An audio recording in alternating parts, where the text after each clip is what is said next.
एक समय धर्मराज युधिष्ठिर भगवान श्री कृष्ण से कहते हैं कि हे प्रभु, चातुर्मास व्रत कैसे करना चाहिए, कौन कौन से सामग्री वस्तु आदि का दान करना चाहिए और कैसे सेवन करना चाहिए। साथ ही आषाढ़ शुक्ल पक्ष एकादशी का व्रत किस प्रकार करना चाहिए, सो विस्तार पूर्वक हमें बतावें। तब भगवान श्री कृष्ण मुस्कुराते हुए कहते हैं कि हे राजन, आषाढ़ मास शुक्ल पक्ष एकादशी तिथि को देवशयनी एकादशी तथा चातुर्मास एकादशी के नाम से जानते हैं। इस दिन भगवान श्री नारायण की चतुर्भुजी स्वरूप की नियम पूर्वक संकल्प करते हुए पीतांबर पहनाकर सुंदर श्वेत शैया पर शयन कराएं तथा धूप दीप नैवेद्य आदि से षोडशोपचार पूजन करते हुए स्नान करा करके भगवान से प्रार्थना करें कि हे ऋषिकेश, आप लक्ष्मी के सहित हमारे गृह में मंडप में विराजमान हो। मैं आपकी ध्यान पूर्वक अर्चन करता हूँ। आप जब तक चतुर्मास्य है शयन करें, इस व्रत को निर्विघ्न संपूर्ण करें और हमारे परिवार पर सदैव कृपा दृष्टि बनाए रखें। भगवान श्री हरि नारायण की स्तुति करते हुए शुद्ध भाव से स्नान आदि से पवित्र होते हुए व्रत को करना चाहिए।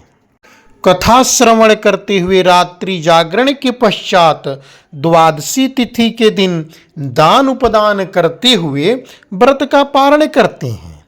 हे राजन, इस व्रत को करने से मनुष्य के समस्त पाप नष्ट हो जाते हैं।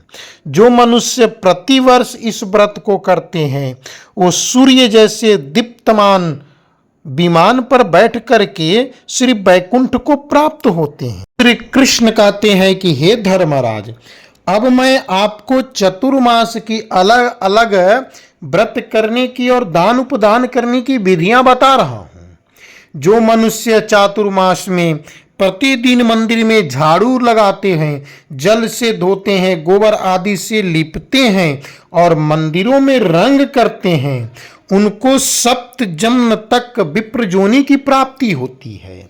जो चतुर्मास में भगवान को दूध, दही, घी, शहद और मिश्री आदि से स्नान कराते हैं, वे वैभवशाली होकर के वैकुंठ को प्राप्त करते हुए इंद्र सुख को भोगते हैं। जो विष्णु भगवान को नमन करते हुए, अर्चन करते हुए धूप दीप नैवेद्य और पुष्प आदि से पूजन करते हैं, वे इंद्रलोक में जाकर अक्षय सुख को भोगते हैं।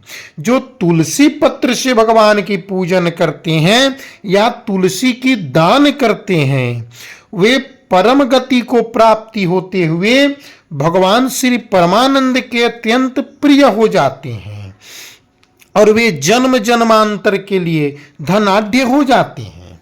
जो मनुष्य चतुर्मास में पीपल वृक्ष तथा भगवान की परिक्रमा करते हैं एवं पूजन करते हैं, वे विष्णु लोक को प्राप्त करते हैं। चतुर्मास में प्रतिदिन भगवान विष्णु की चरणामृत ग्रहण करने से समस्त कष्ट समाप्त हो जाते हैं। जो नित्य प्रतिदिन मंदिरों में गायत्री मंत्र का जप करते हैं, उनसे भी सदैव पाप दूर हो रहते हैं। जो गायत्री का ध्यान एवं जप करते हैं, उनसे व्यास भगवान प्रसन्न होते हैं। वे दानी, धनी, ज्ञानी और कीर्तिवान होते हैं। जो मनुष्य भगवान का स्मरण करते हैं और श्री हरि नारायण से प्रार्थना करते हैं, वे पाप से रहित होकर के गुणवान बन जाते हैं। जो मनुष्य चतुर्मास में अन्न आदि से हवन करते हैं और समाप्त होने पर घी का घट भरकर वस्त्र सहित दान करते हैं, वे ऐश्वर्यशाली होकर के ब्रह्म के समान भोग करते हैं और उनके शत्रुओं का नाश हो जाता है। जो पीपल का पूजन करते हैं तथा अंत में वस्त्र आदि का दान करते हैं वे पापों से छुटकारा प्राप्ति करते हैं।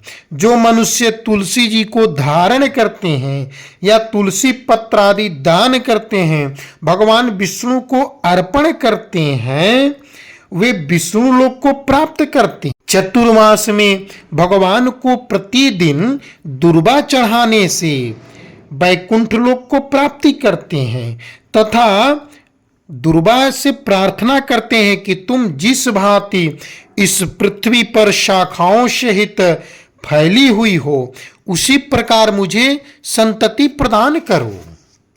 चतुर्मास के अवधि में जो मनुष्य भगवान विष्णु और शिव के मंदिर में जागरण कथा पूजन करते हैं, शिवगान करते हैं, वे भी वैकुंठ को प्राप्त होते हैं।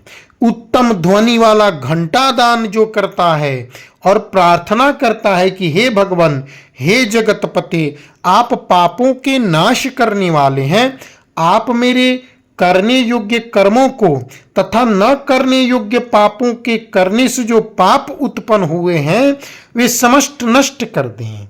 व्रत की समाप्ति पर जो गोदान आदि करते हैं, वस्त्र दान करते हैं अथवा जो नित्य ब्राह्मणों को नमस्कार करते हैं, वे धनाढ्य होकर अंत में भगवान विष्णु को प्राप्त करते हैं और उनका जीवन सफल हो जाता है। चतुर्मास में जो ब्राह्मणों को भोजन कराते हैं उनकी आयु तथा लक्ष्मी की वृद्धि होती है। चतुर्मास की अवधि में जो मनुष्य शहद युक्त पात्र दान करता है तथा तिल, सोना और जूते का दान करते हैं, वे शिवलोक को प्राप्त करते हैं। जो मनुष्य चतुर्मास में ब्राह्मणों को भोजन कराते हैं, अन्न वस्त्र का दान देते हैं तथा समाप्ति पर अन्नादिक दान करते हैं, वे अक्षय सुख को प्राप्त करते हुए लक्ष्मीवान बनते हैं। जो वर्षा ऋतु में गोपी चंदन आदि दान करते हैं, वे भोग और मोक्ष को प्राप्त करते हैं। भगवान श्री कृष्ण कहते हैं कि हे कुंती पुत्र, चतुर्मास्य व्रत करने वाला मनुष्य गंधर्व विद्या में निपुण और स्त्रियों का प्रिय होता है। जो मनुष्य चातुर्मास्य व्रत में फल, मूल, शाक आदि दान देते हैं, वे सुखी और राज योगी होते हैं।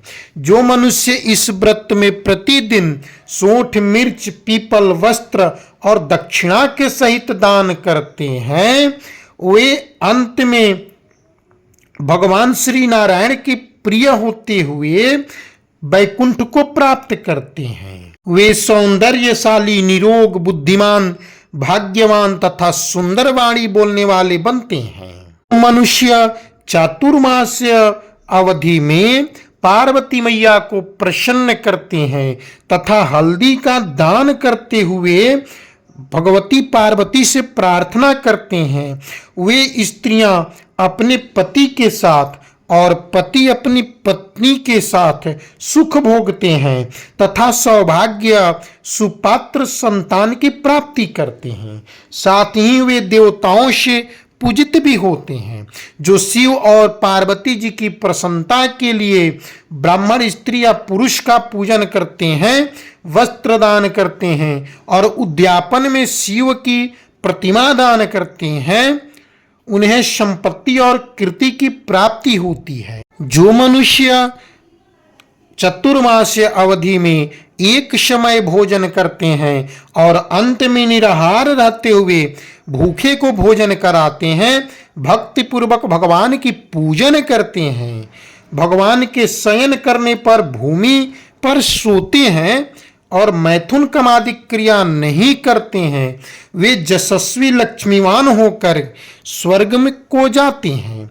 जो सब परिवार सहित भगवान की कथा श्रवण करते हैं और भगवान श्री हरि नारायण की स्तुति गाते हैं, उनके परिवार सौभाग्य को प्राप्ति करते हैं। भगवान श्री कृष्ण कहते हैं कि हे धर्मराज, चातुर्मास्य की अवधि में भगवान की पूजन करते हुए जो मनुष्य शाक नहीं खाते हैं और अंत में शाक की दान करते हैं तथा जो मनुष्य गेहूं छोड़ने का नियम करते हैं और व्रत के अंत में गेहूं का दान करते हैं तथा जो व्रत में इंद्रियों का दमन करते हैं वे अवश्य ही अश्वमेघ यज्ञ का फल को प्राप्ति करते हैं। वे निरोग व स्वस्थ भी रहते। चातुर्मास की अवधि में जो मनुष्य मीठा खट्टा कड़वा पदार्थ त्याग देते हैं वे समस्त दुर्गुणों से छूट जाते हैं।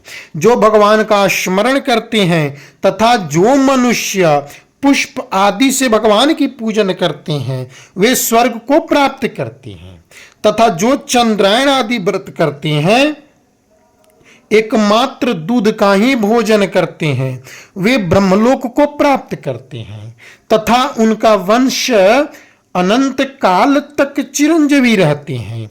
जिस दिन भगवान उठते हैं उस दिन ब्राह्मणों को वस्त्रादिक दान करते हुए भोजन करना चाहिए। यह सब दान सुपात्र को देना चाहिए।